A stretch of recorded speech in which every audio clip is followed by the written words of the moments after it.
Hi guys, welcome to the channel, The Beast from Punjab. Today's video is all about how we can actually control the kids to not to delete any apps from iPad and iPhone.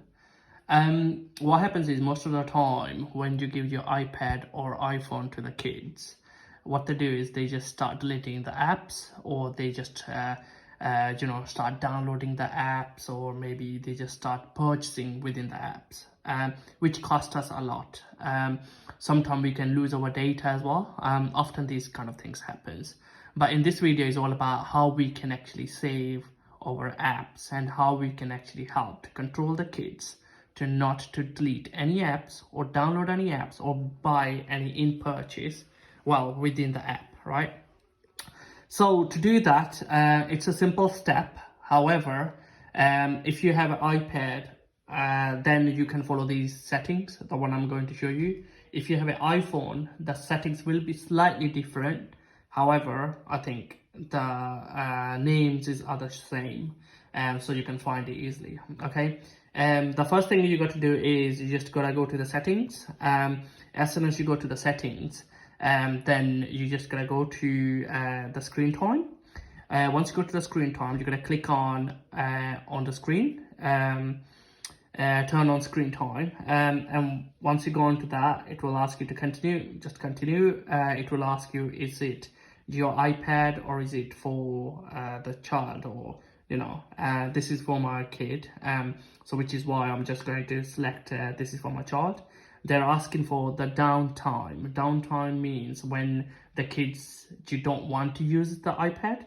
So as you can see, I have a start time is at 10 o'clock and end time at 7, so I don't want my kid to use the iPad during this time.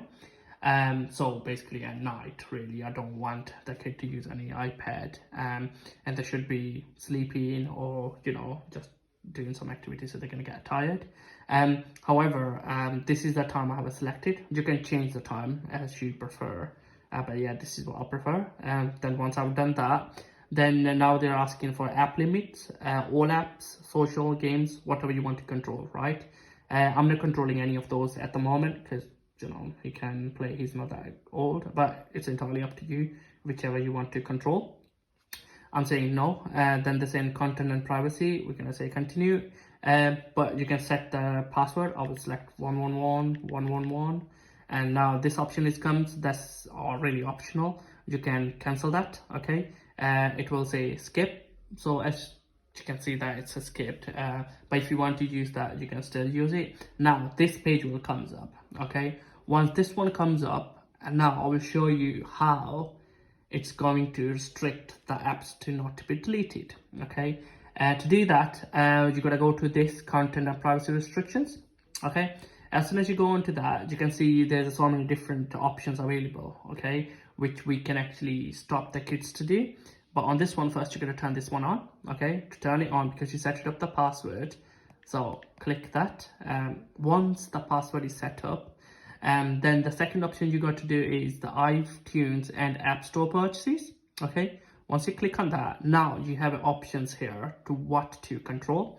So one is installing apps. Okay, do you want the kids to install these apps? You can say don't allow, so it wouldn't let them to download any app. So each time the kid has to come to you if they want to install any app, and then you need to put your password in, and then kid can use it. Okay, I don't mind, my son is okay, he can use. Deleting apps, he's very annoying with that, so I will don't allow, so he wouldn't be able to delete any apps from now. Okay, I would delete it, well, don't allow that. In purchases, sometimes he does purchases in the app, even he doesn't know anything, so I will don't allow, so that way he wouldn't be able to purchase anything. And then require a password, so I will put that one. What does that mean is each time they will try to make any additional purchases, or somehow they go to the iTunes or whichever way, they always require a password then.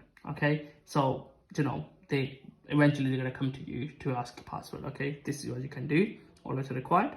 So that's for that. Okay, with this, the kid cannot delete the apps now, and they cannot in-app purchases. Okay, so this is what I have set it up. Now the other option is allow the apps. Okay, Now there's an option that what apps you want the kids to use. Okay, I don't have too many apps, so which is why I don't see that many options. But some of the kids, you probably can see the long list of allowed apps for your kids, which you can use it then to the kid to I would say to use. In this instance, I don't have that many, so I'm okay with that. But if I don't want the kid to, use any of the apps, such as say camera, I will just,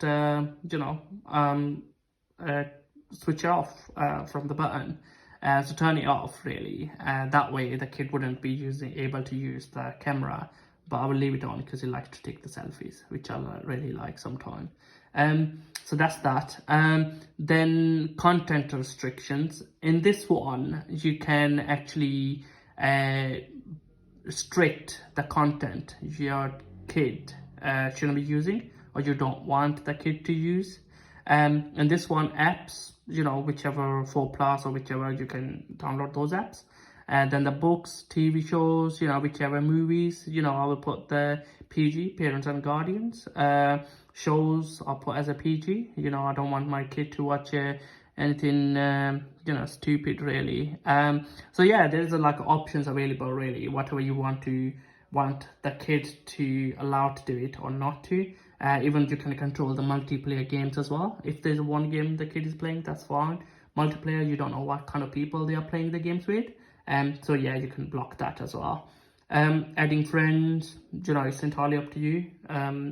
But my son isn't at that age at the moment, but I will choose that later on. Connect with the friends and so on. So, as you can see, they can do like a lot of different things you can control. So yeah, this is the feature I wanted to tell you how you can do. Now coming to the iPhone, when you're coming to the iPhone, this screen time, it doesn't exist outside like that. For the iPhone, you have to go to the general. Once you go to the general, when you scroll it down, then you can see the screen time there, okay? And then you can see the same features and everything, and you can block whatever you want to do it. And this is the best way, okay? And as you can see, if I come out of this, and now if I try to say delete this game, right? It will remove the app, but it wouldn't delete, removing games from home screen. So yeah, it's gone. But it wouldn't delete, it's just removing from the home screen, and then it will be coming up in here. Can you see that? It's coming in here, the same game. So from there, you can actually bring it back. You can actually bring this app back. So yeah, there you go. This is how you're gonna do it, okay? So yeah, these are the features. It will allow your kid to remove, but it wouldn't let them delete. For instance, if I try this, it says here's edit home screen remove. So if I remove this one, okay, it's removed, but I will show you it will be staying in here, as you can see, right? And now I'll bring it out. So there you go. So this is a way we can actually bring the apps back. So it wouldn't be deleting. It will stay there. So yeah, I think these are the good things about this. But yeah, if you have any questions or anything, obviously we can improve, maybe make a better content. Yeah, if you like this video and you think it's useful, and then please like and subscribe the channel. I hope I will bring you the new information soon. Thank you. Take care. Bye.